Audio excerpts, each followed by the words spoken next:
5 मूल विषय जिन पर विवेकानंद और अंबेडकर सहमत होंगे वे दोनों हम सभी भारतीयों को एक धारा के रूप में देखते थे तथा हमारे बीच मतभेद केवल संघ से अलग होने के परिणाम से अधिक कुछ नहीं थे। व्यवहारिक वेदांत का प्रचार करने वाले सन्यासी स्वामी विवेकानंद और आधुनिक बोधिसत्व के रूप में विख्यात बी आर अंबेडकर आधुनिक समय में सामाजिक परिवर्तन के साधन के रूप में भारतीय आध्यात्मिकता के परिवर्तन का प्रतिनिधित्व करते हैं। ये देखना दिलचस्प है कि आधुनिक भारत के ये दो महान वास्तुकार, जिन्होंने सामाजिक मुक्ति की आध्यात्मिक नींव रखी, राष्ट्रीय पुनरुत्थान के प्रमुख बिंदुओं पर कैसे एकत्रित हुए। 1. भारत की आध्यात्मिक एकता। एक राष्ट्र के रूप में भारत का विचार पश्चिमी राष्ट्र राज्य की अवधारणा के विरुद्ध है, क्योंकि यह नस्लीय और भाषाई रूप से समरूप लोगों के विचार पर आधारित है। स्वामी विवेकानंद और अंबेडकर दोनों ही भारत की एकता को ऐसी चीज के रूप में देखते हैं जो नस्ल और भाषा से परे है। वे इसे सांस्कृतिक और आध्यात्मिक रूप में देखते हैं। स्वामी विवेकानंद के लिए भारत, आर्यन, द्रविड़, तातार, तुर्क, मुगल, यूरोपीय, दुनिया के सभी राष्ट्र मानो इस भूमि पर अपना खून बहा रहे हैं और यहाँ भाषाओं का सबसे अद्भुत संगम भी है। विवेकानंद स्वीकार करते हैं कि यूरोपीय और पूर्वी जातियों के बीच की तुलना में दो भारतीय जातियों के बीच अधिक अंतर है, लेकिन एक सामान्य आधार है जो हमारी पवित्र परंपरा, हमारा धर्म है। इसलिए इस राष्ट्र में धर्म, जिससे उनका मतलब किसी सांप्रदायिक पंथ से नहीं है, वह मूल आधार है जो भारतीयों को नस्लीय और भाषाई अंतर से परे बांधता है। स्वामी विवेकानंद के लिए भारत में राष्ट्रीय संघ को अपनी बिखरी हुई आध्यात्मिक शक्तियों का एकत्रीकरण होना चाहिए। उन्होंने कहा, भारत में राष्ट्र उन लोगों का संघ होना चाहिए जिनके दिल एक ही आध्यात्मिक धुन पर धड़कते हों। अंबेडकर स्वतंत्र रूप से इसी निष्कर्ष पर पहुंचे। कोलंबिया विश्वविद्यालय में प्रस्तुत अपने शोधपत्र में उन्होंने भारत में राष्ट्रीय एकता की प्रकृति का विस्तार से विश्लेषण किया। उनके अनुसार पश्चिम में एक जाति, एक भाषा की एकता के विपरीत भारत में एक गहरी और कहीं अधिक मौलिक एकता थी। यह माना जा सकता है कि भारत के लोगों को बनाने वाली विभिन्न प्रजातियों का पूर्ण रूप से एकीकरण नहीं हुआ है और भारत की सीमाओं के भीतर से आने वाले किसी यात्री को पूर्व का शरीर और यहाँ तक कि रंग में पश्चिम से एक स्पष्ट अंतर दिखाई देता है, जैसा कि दक्षिण का उत्तर से होता है। लेकिन एकीकरण कभी भी किसी भी लोगों के लिए समरूपता की एकमात्र कसौटी नहीं हो सकती है। जातीय रूप से सभी लोग विषम हैं। ये संस्कृति की एकता है जो समरूपता का आधार है। इसे स्वीकार करते हुए मैं ये कहने का साहस करता हूं कि ऐसा कोई देश नहीं है जो अपनी संस्कृति की एकता के संबंध में भारतीय प्रायद्वीप का मुकाबला कर सके। इसकी न केवल भौगोलिक एकता है, बल्कि इन सब से बढ़कर इसमें एक गहरी और बहुत अधिक मौलिक एकता है, निर्विवाद सांस्कृतिक एकता जो देश को एक छोर से दूसरे छोर तक कवर करती है। दिलचस्प बात यह है कि आज के भारतीय वामपंथियों के विपरीत डॉक्टर अंबेडकर ने भौगोलिक राष्ट्रवाद को परिभाषित करने के लिए एक अच्छा आधार नहीं माना। अपनी मौलिक कृति थॉट्स ऑन पाकिस्तान में राष्ट्रवाद की समस्या पर चर्चा करते हुए उन्होंने राष्ट्र को जोड़ने वाले तंतुओं को आध्यात्मिक माना। अगर राष्ट्रीय एकता को स्थायी बनाना है तो उसे बंधुत्व की भावना पर आधारित होना चाहिए, आत्मीयता की भावना पर। संक्षेप में कहें तो यह आध्यात्मिक होनी चाहिए। 2. आर्यन जाति सिद्धांत। भारत और उसके समाज की राष्ट्रीय एकता के प्रश्न से घनिष्ठ रूप से जुड़ा हुआ आर्यन नस्ल और आक्रमण सिद्धांत, जिसे अब मार्क्सवादी इतिहासकारों द्वारा प्रवास सिद्धांत में संशोधित किया गया है, का विवादास्पद प्रश्न है। हमें ये याद रखना चाहिए कि सामान्य रूप से नस्ल की अवधारणाएं और विशेष रूप से आर्यन नस्ल के सिद्धांत को स्वामी विवेकानंद और अंबेडकर दोनों के समय में स्वयंसिद्ध माना जाता था। कोई भी व्यक्ति भारतीय ग्रंथों के स्वदेशी अध्ययन के आधार पर इन सिद्धांतों की सत्यता पर सवाल नहीं उठा सकता। जवाहरलाल नेहरू ने वैज्ञानिक स्वभाव के बारे में अपनी सारी डींगें हाँकने के बावजूद आर्यन नस्ल के सिद्धांत को प्रकट सत्य के रूप में स्वीकार किया। लेकिन स्वामी विवेकानंद और अंबेडकर दोनों ने आर्यन नस्ल आक्रमण सिद्धांत के साथ बहादुरी से संघर्ष किया। दोनों में ऐसे अंश मिलते हैं जहां वे शुरू में आर्यन को एक नस्ल के रूप में स्वीकार करते प्रतीत होते हैं, लेकिन जैसे जैसे वे इस विषय पर अधिक गहराई से विचार करते गए, उन्होंने आर्यन नस्ल के साथ साथ आक्रमण सिद्धांत को भी अस्वीकार कर दिया। स्वामी ने तिरस्कारपूर्ण व्यंग्य के साथ आर्यन नस्ल के सिद्धांत को अस्वीकार किया। कुछ लोगों के अनुसार वे मध्य तिब्बत से आए थे, दूसरों का मानना है कि वे मध्य एशिया से आए थे। कुछ देशभक्त अंग्रेज हैं जो सोचते हैं कि आर्य सभी लाल बाल वाले थे। अगर लेखक काले बालों वाला है तो आर्य सभी काले बाल वाले थे। हाल ही में यह साबित करने की कोशिश की गई कि आर्य स्विस झीलों पर रहते थे। कुछ लोग अब कहते हैं कि वे उत्तरी ध्रुव पर रहते हैं। भगवान आर्यों और उनके आवासों को आशीर्वाद दें। जहां तक इन सिद्धांतों की सच्चाई का सवाल है, शास्त्रों में एक भी शब्द नहीं है, एक भी नहीं, जो ये साबित करता हो कि आर्य कभी भारत के बाहर कहीं से आए थे और प्राचीन भारत में अफगानिस्तान भी शामिल था। बात यहीं खत्म हो जाती है। और यह सिद्धांत कि शूद्र जाति के सभी लोग अनार्य थे और उनकी संख्या बहुत थी, उतना ही अतार्किक है। एक उल्लेखनीय वक्तव्य में विवेकानंद ने महान तमिलों को आर्यन जाति के महान पूर्वजों में से एक माना। उन्होंने आर्यन आक्रमण सिद्धांत के समर्थकों से आगे पूछा, किस वेद किस सूक्त में उन्होंने पाया कि आर्यन किसी विदेशी देश से भारत आए थे, और उन्हें यह विचार कहाँ से मिला कि उन्होंने जंगली आदिवासियों का वध किया। अंबेडकर ने जाति व्यवस्था के उद्भव के पीछे के कारण को समझने के लिए वेदों का अध्ययन किया।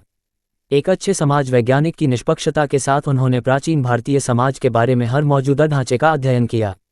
उन्हें स्वाभाविक रूप से जाति व्यवस्था के उद्भव की नस्लीय व्याख्या से निपटना पड़ा, और अब उनके अक्सर उद्धृत निष्कर्ष स्वामी विवेकानंद के निष्कर्षों से उल्लेखनीय रूप से मेल खाते हैं। 1.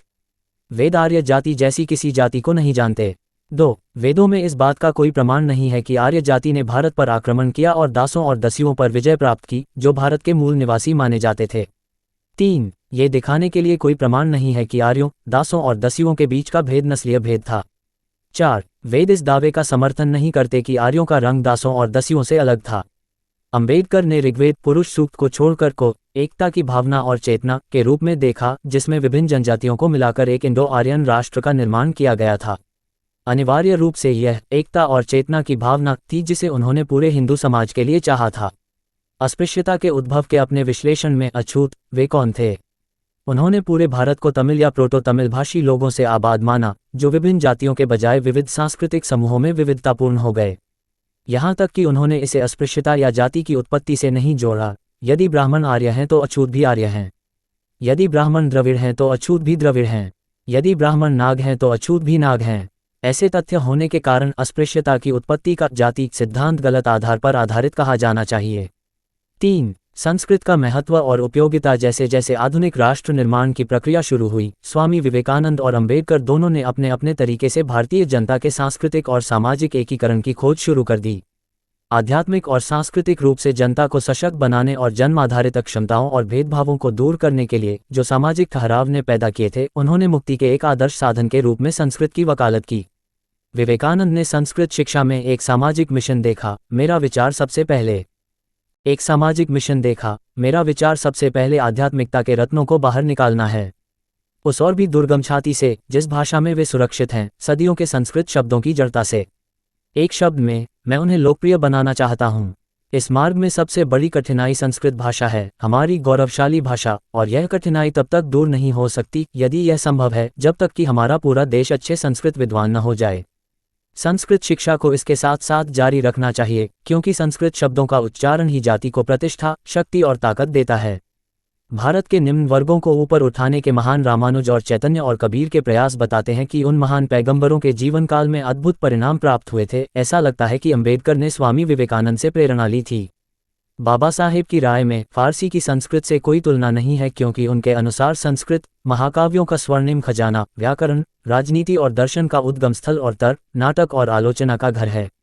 लेखक मकरंद परांजपे का मानना है कि संस्कृत को एक बेहतर भाषा बनाने का विचार न केवल भारत की राष्ट्रीय भाषा बल्कि भारत की आधिकारिक भाषा का श्रेय भी भारत के पहले कानून मंत्री डॉक्टर B.R. अम्बेडकर को जाता है।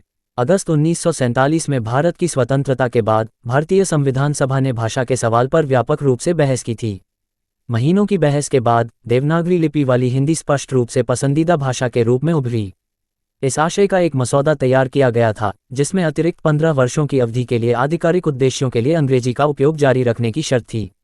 इसी संदर्भ में सितंबर 1949 में तत्कालीन कानून मंत्री डॉक्टर B.R. अम्बेडकर ने हिंदी के स्थान पर संस्कृत को लाने के लिए एक संशोधन पेश किया ताकि संस्कृत को भारत की आधिकारिक भाषा बनाया जा सके।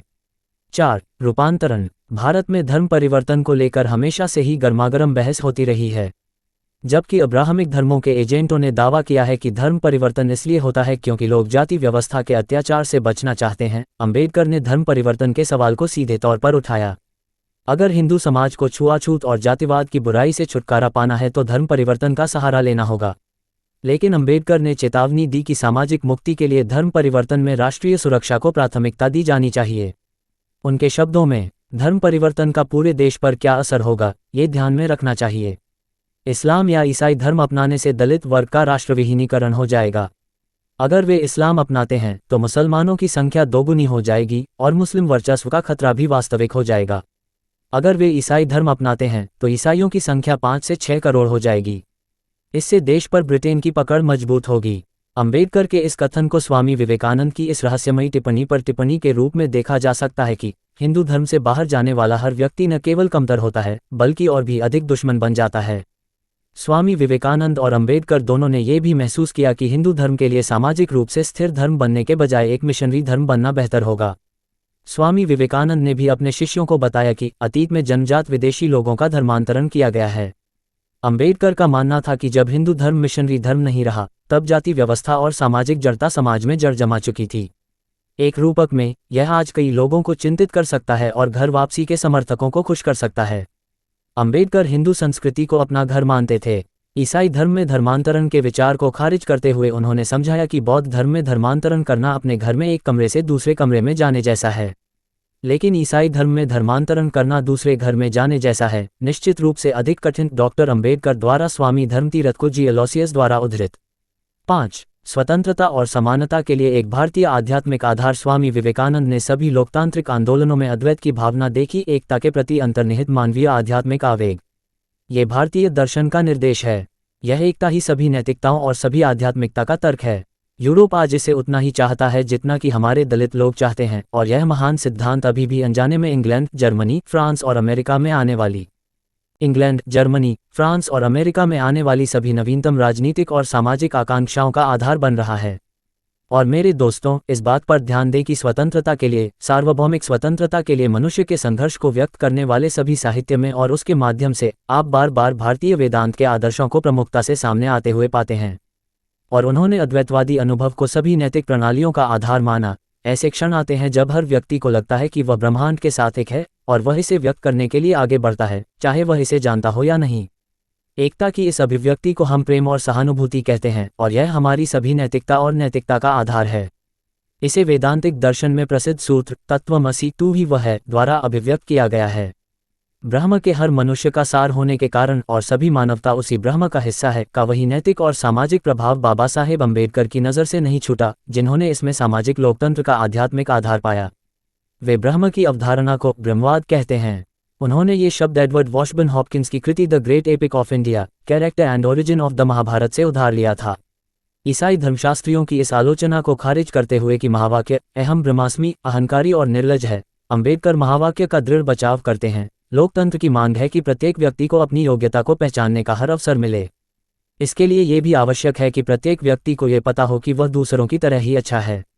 जो लोग अहम ब्रह्मास्मि मैं ब्रह्म हूँ को एक बेशर्म कथन के रूप में देखते हैं, वे महावाक्य के दूसरे भाग अर्थात तत्वमसि तू भी ब्रह्म है को भूल जाते हैं।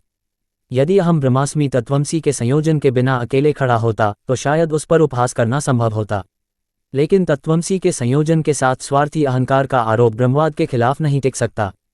हालांकि अंबेडकर ने इसमें तीखापन जोड़ते हुए कहा, यह एक बड़ी पहेली है। ऐसा नहीं है कि ब्राह्मणों ने ब्रह्मवाद के सिद्धांत को मान्यता नहीं दी, उन्होंने मान्यता दी, लेकिन उन्होंने यह नहीं पूछा कि वे ब्राह्मण और शूद्र के बीच, पुरुष और महिला के बीच, जाति के व्यक्ति और बहिष्कृत के बीच असमानता का समर्थन कैसे कर सकते हैं। लेकिन उन्होंने ऐसा नहीं किया। इसका नतीजा ये हुआ कि एक तरफ हमारे पास ब्रह्मवाद का सबसे लोकतांत्रिक सिद्धांत है और दूसरी तरफ जातियों, उपजातियों, बहिष्कृतों, आदिम जनजातियों और आपराधिक जनजातियों से भरा समाज है। क्या इससे बड़ी दुविधा कोई और हो सकती है? अतीत में स्वामी विवेकानंद अंबेडकर की बातों को इस तरह दोहराते हैं कि हम उनके उद्धरणों का आदान प्रदान कर सकते हैं। पृथ्वी पर कोई भी धर्म हिंदू धर्म की तरह मानवता की गरिमा का इतना उच्च प्रचार नहीं करता, और पृथ्वी पर कोई भी धर्म हिंदू धर्म की तरह गरीबों और निम्न वर्ग के लोगों की गर्दन पर इस तरह से पैर नहीं रखता।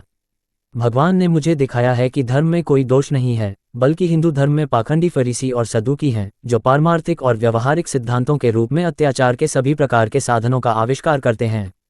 इस प्रकार हम पाते हैं कि स्वामी विवेकानंद का व्यवहारिक वेदांत और अंबेडकर का नवीन बौद्ध धर्म राष्ट्र निर्माण के मुख्य बिंदुओं पर एक साथ आते हैं।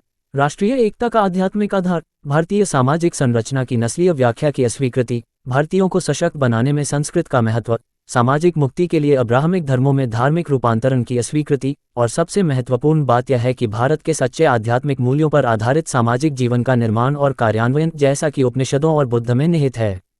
इसका आह्वान स्वामी विवेकानंद ने किया था और इसकी रूपरेखा बाबा साहेब भीमराव रामजी अंबेडकर ने दी थी। इसकी जिम्मेदारी भारतीयों पर है, यानी हम पर।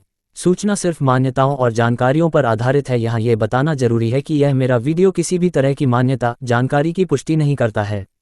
किसी भी जानकारी या मान्यता को अमल में लाने से पहले संबंधित विशेषज्ञ से सलाह लें। धन्यवाद।